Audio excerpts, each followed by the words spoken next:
Assalamu alaikum wa rahmatullahi wa barakatuh.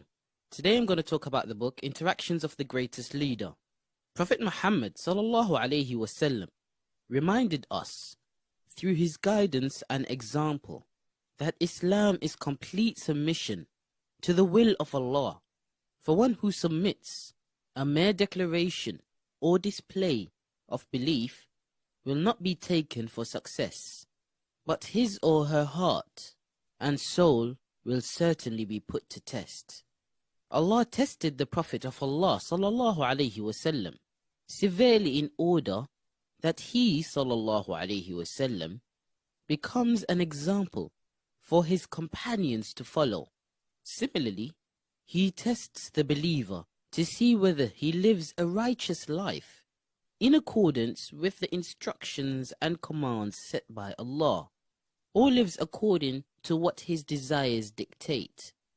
Whether the faith he displays is firmly rooted in his heart, or is it merely on the surface.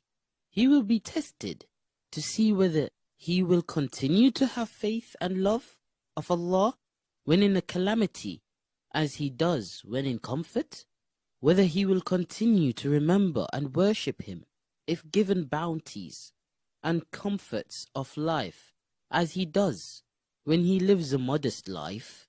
Allah will undoubtedly test him to see if his faith, trust and love of him is unconditional, or is it conditioned upon good health and a comfortable life, free from stress and anxiety. The Prophet of Allah sallallahu alaihi wasallam showed us through his own example that for a righteous Muslim, this life is a testing ground where he will continue to be tested until he meets Allah.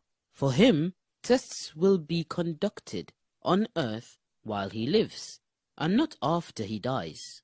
He knows that as soon as death arrives and he steps into the next world, his tests are over.